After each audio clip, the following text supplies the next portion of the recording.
Probabilité avec des cibles, avec des roues, des problèmes plutôt simples. On en profite pour faire un point sur le vocabulaire du chapitre des probabilités.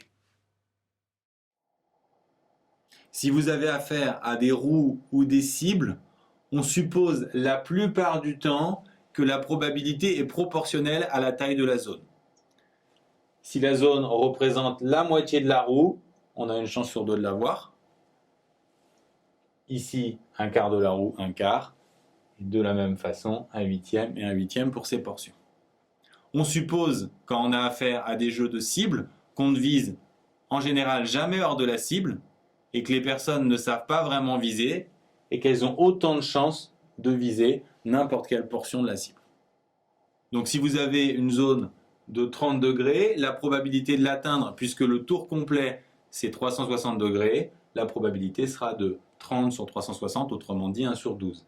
Si l'angle fait 10 degrés, cette fois vous aurez 10 sur 360, autrement dit une chance sur 36.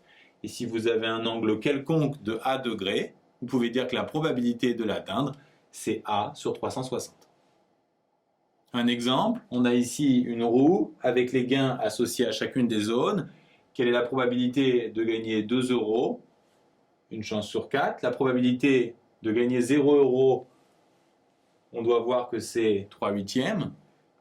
La probabilité d'avoir un gain supérieur à 0, c'est toujours valable, donc c'est 1. La probabilité d'avoir un gain négatif ici, c'est impossible, donc la probabilité vaut 0. La probabilité d'avoir un gain supérieur à 5, on peut avoir 50 euros ou 5 euros, probabilité de 3 huitièmes. Et avoir un gain inférieur à 5, strictement inférieur à 5, c'est 0 ou 2, donc on voit qu'on a 5 huitièmes.